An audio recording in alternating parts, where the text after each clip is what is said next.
properties of logs. It says, you've got the product property. It says log base A, and notice it's the argument that's being multiplied equals log base A of m plus log base A of n. It's related to this guy. A to the m times A to the n is, if the bases are the same, you add the exponents. You have to remember that the logarithm is an exponent. And here I have two exponents being added when you have a product.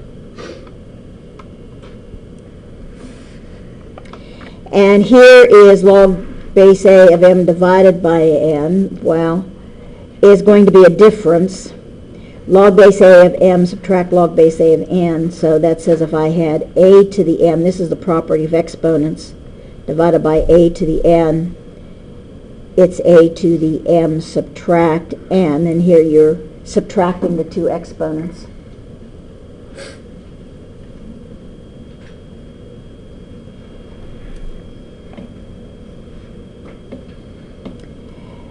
This one is harder to see. Log base 4 of m to the r is r log base A of m.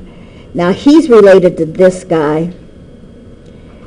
A to the m to the r is a to the m times r. And that says you're multiplying two exponents. And that's hard to see because the logarithm is an exponent. That's the m, and r is an exponent as well. It was the exponent of that m. It's harder to see. We've seen this already. Log base A of A is 1, and log base A of 1 is 0. It's my favorite. Anything that kills everything is my favorite. Properties of logs. And that reminds me of something that I want to get for you for next time. As we continue on, you need to write a note to self, is the log sheet that I give my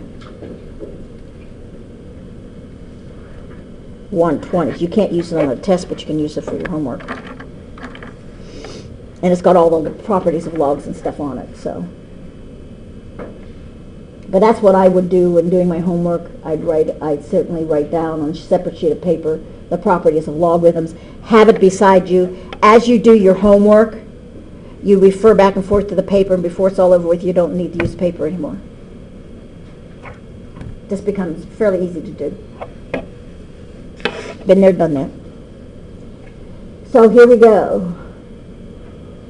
It says use the properties of logarithms to write each expression in it as a single term.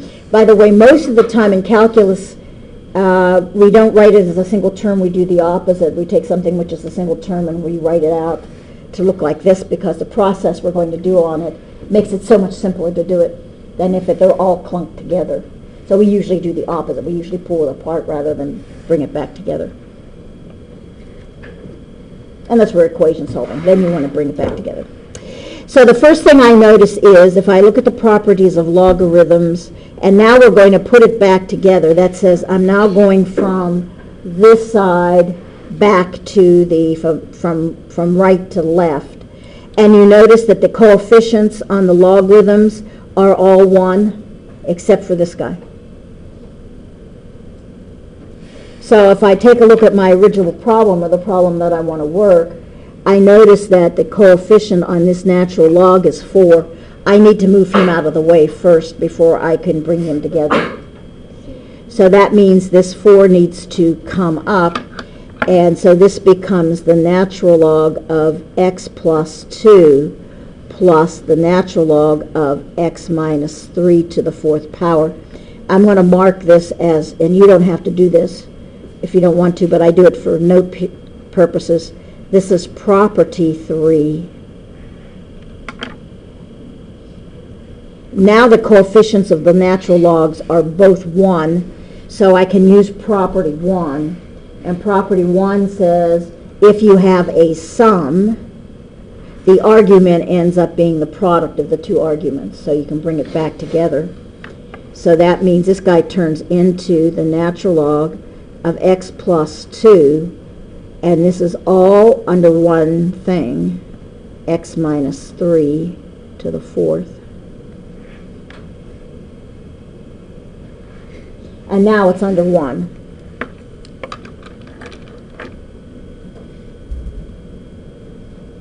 Now what I would do with this guy is exactly what you do with order of operations.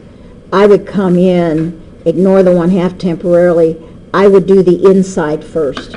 Do what's inside the parentheses. Makes it a little simpler and easier to work with.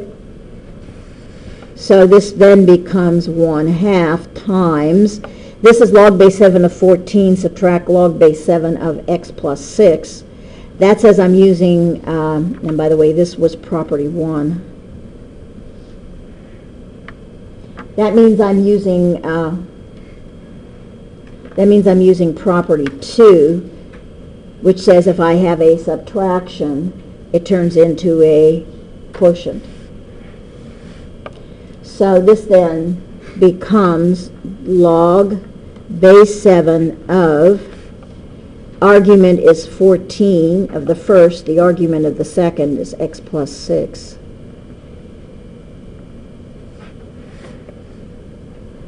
And that's property 2.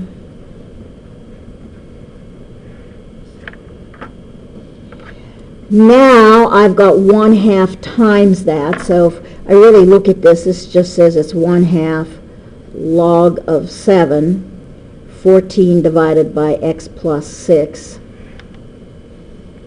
So I can, using property 3, bring the 1/2 up. So this is log base 7 of 14 over x plus 6, the whole thing to the 1/2 power. That's property 3.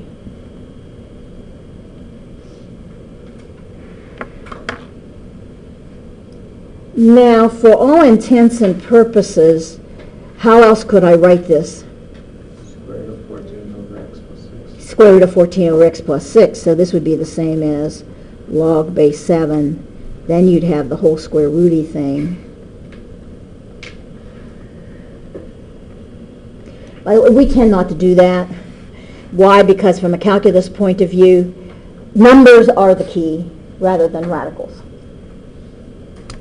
Because you can deal with numerical exponents. You can't deal with radicals. Now here's 3 of them. So I bring the first 2 together and then bring in the third. But the first thing I want to do is coefficient 1, coefficient 1, coefficient 2. I'm going to bring this exponent up. So this says it's log of x minus 1 plus log of x plus 1 minus log of x squared.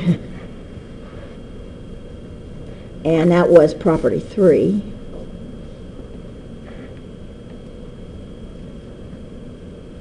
If I bring these 2 together, a sum turns into a what? Multiplication. So log of x minus 1 times x plus 1 minus log of x squared. Now remember, this is the argument of that logarithm. So a subtraction turns into a division. So log of x minus 1, x plus 1 divided by x squared. And then that's your final answer. And this, of course, comes out as property 2.